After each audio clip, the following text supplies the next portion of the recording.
actually commented that they were surprised that President Trump wanted to use that capital on a ballroom, that they immediately sort of put out these filings saying that this is why we need a ballroom at the White House. But it feels notable to me that we are now seeing this indictment come out against James Comey, and our understanding is that it's related to this image that President Trump also had said was a call for him to be killed.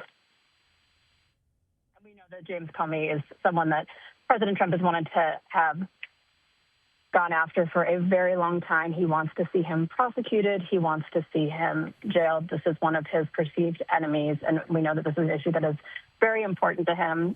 Lindsay, also notable that today a judge actually decided in the case of Moren Comey, who had a lawsuit against the Department of Justice for her termination here in New York. A judge determined that she could move forward with that case. The DOJ had been trying to get that dismissed. So a lot of news related to the Comey family today. Can you give us any more information on her case to remind folks what that's all about? Yes, essentially what Moren Comey is alleging is that she was fired because of her relation to her father, James Comey, or potentially because of her political affiliations, or she says both. She was let go from the Southern District of New York, where she had been a prosecutor. This occurred shortly after she had finished prosecuting the case against Sean Diddy Combs. I mean, it didn't seem to have any relation to how she did on that case. She was a highly respected prosecutor in SDNY, but she believes that this was wrongful termination. She is suing the Department of Justice, and as of today, that lawsuit can proceed.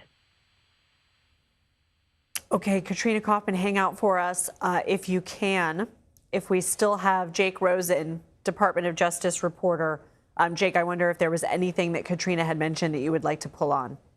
Well, I think the one thing is that going back to September of last year, Lindsay, we saw that Truth Social post publicly addressed to then Attorney General Pam Bondi, ordering her to say that we, quote, can't delay any longer in the ongoing criminal investigations into people like James Comey, Senator Adam Schiff from California, and New York Attorney General Letitia James. Shortly after that, we kind of saw the movement against Comey and Letitia James in court. The case against Adam Schiff has not materialized to anything concrete as of now, but that is the world and landscape and political kind of echo chamber that this Department of Justice is functioning in, especially since Bondi's removal and the appointment of, we should point out to our audience, one of President Trump's former defense attorneys who was appointed to the second-in-command post at the Department of Justice, who is now leading the Department of Justice, Acting Attorney General Todd Blanche, who has said in his first number of public addresses and press conferences since he's gotten this job that he is willing to go after and bring justice to those who he believes has not been brought yet. James Comey has been number one on that list, and certainly seems like today there's going to be another criminal development in this case. So for anyone who is just joining us, it is 2:30 now Eastern Time, and we have been covering breaking news because we have confirmed, CBS News through sources, that former FBI Director James Comey has been indicted. This is a second case, separate from his first indictment, which was about allegedly lying to Congress regarding leaks to the press. This is about a post from last summer, May of 2025, excuse me, in which Comey had posted a picture of seashells on a beach that were in the shape of 8647.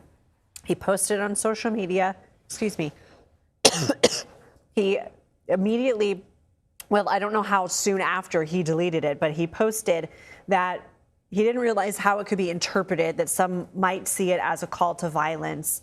But we know that shortly after that, many people in the president's sphere, including the president himself, did speak about how offended they were about it. A Secret Service spokesperson telling CBS News at the time, it vigorously investigates anything that can be taken as a potential threat, that they were aware of the social media post by the former FBI director, and they said they take this rhetoric very seriously. They said beyond that, we don't comment. At the time, then Department of Homeland Security Secretary Kristi Noem had confirmed Secret Service agents had interviewed Comey. FBI Director Kash Patel had said in a statement they were aware of it as well and were in communication with Secret Service. And the White House Deputy Chief of Staff had written in a social media post saying that his message can be clearly interpreted as a hit on the sitting president of the United States and is being taken seriously. But as we've been talking about with Jake Rosen and Katrina Kaufman, the president has long had James Comey in his sights, wanting him charged.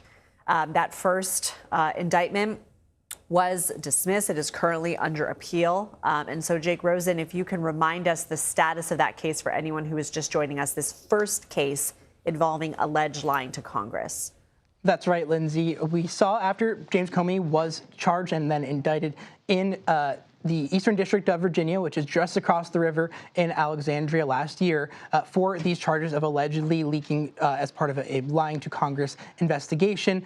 What was kind of at play here was vague wording in a single back and forth between a sitting senator and Comey about what he had apparently talked to a lawyer of his about, who was a friend of his and an intermediary between him and the media. The charges initially were hit with a number of motions to slow down this case. The first of which was that because of that True Social post that we just talked about a moment ago, Lindsay, that there was a selective and vindictive prosecution, that were it not for President Trump's message to ban Bondi, were it not for hundreds of social media posts about and on Twitter and True Social aimed at James Comey, and were it not for the general animus that President Trump has had in campaign speeches, rallies, and as a sitting president against James Comey, that there would be no investigation and there would then be no indictment against him, and that typically somebody who had made a comment who maybe was not a former FBI director who had been critical of the president would never get charged in those instances. A judge heard arguments on that, but did not have to decide because a judge who was brought in from out of state to oversee this kind of argument actually ruled that the federal prosecutor, a former White House aide who was appointed temporarily to a job as a federal prosecutor, had been improperly and illegally appointed to that role. She was removed from that role eventually by the White House after the Department of Justice failed to secure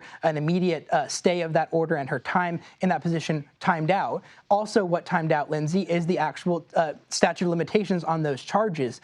It was in around September of 2020 when that testimony was made. 5 years, if you kind of multiply that out, obviously was September of last year, days before those charges were brought. So typically how it would work is that this would get appealed. And unfortunately for us, just in the context of this, the appeals court has not set an argument there'll be an argument in a number of weeks on that discussion and whether the district court was right in dismissing those charges. But in the meanwhile, we have what was happened today, which is the indictment that our sources have confirmed to CBS News over these social media posts.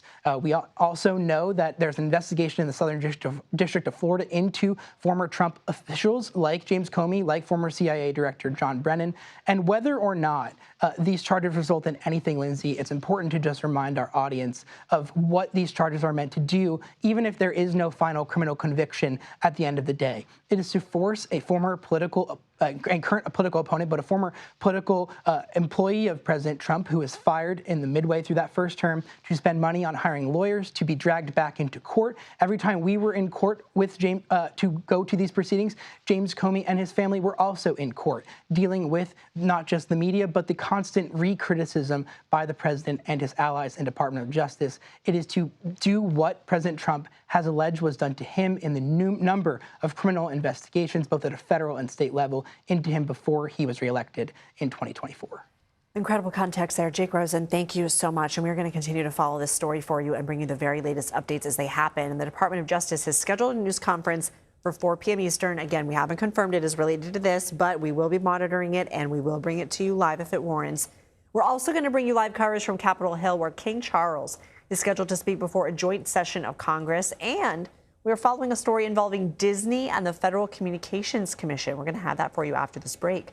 You're watching CBS News 24/7, the #1 free streaming news service in America.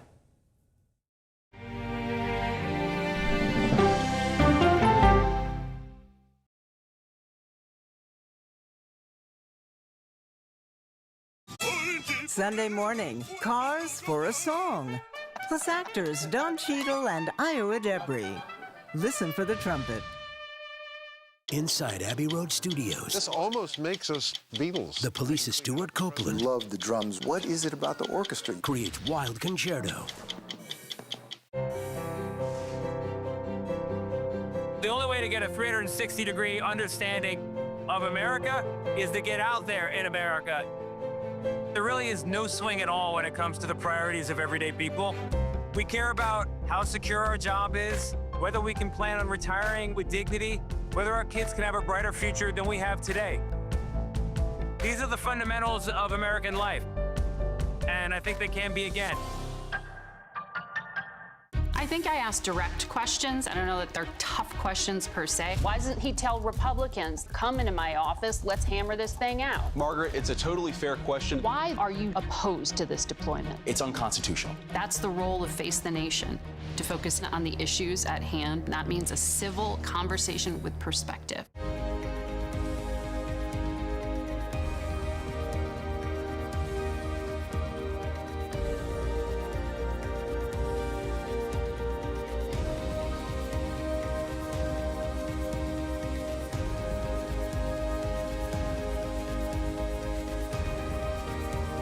The United States has conducted an operation that killed Osama bin Laden, the leader of Al-Qaeda.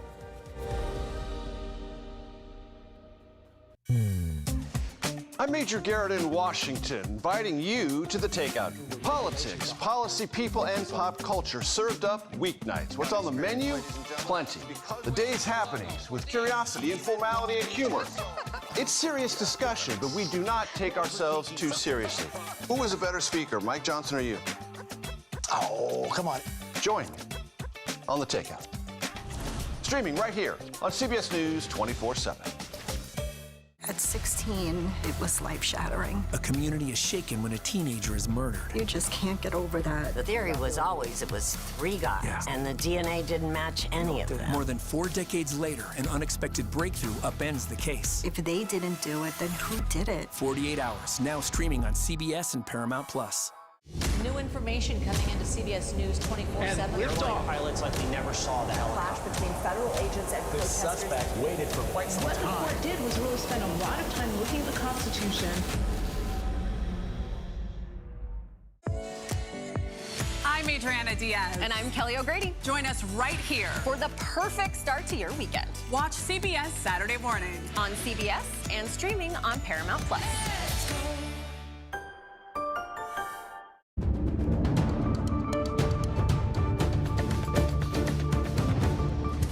We are following another breaking story from Washington on this busy Tuesday. At least I think it's Tuesday. This one involving the FCC saying it's going to call for an early review of Disney licenses as a result of an ongoing investigation into the company's DEI practices. Now, DEI stands for diversity, equity, and inclusion. Now, an FCC official says they've been investigating Disney's DEI program since March of last year, and current FCC Chair Brendan Carr told Katie Miller on her podcast. Katie Miller is Stephen Miller's wife, part of the administration. He told her on her podcast, quote, evidence suggests that Disney was dividing and categorizing employees based on race and gender, and potentially we'll see what the evidence establishes, ultimately giving different opportunities to people based on their race or gender or other protected class. Now, the FCC official I quoted previously says licenses come due every so often, but if there's significant concern about how a broadcaster is conducting their operations, the FCC can call for an early review.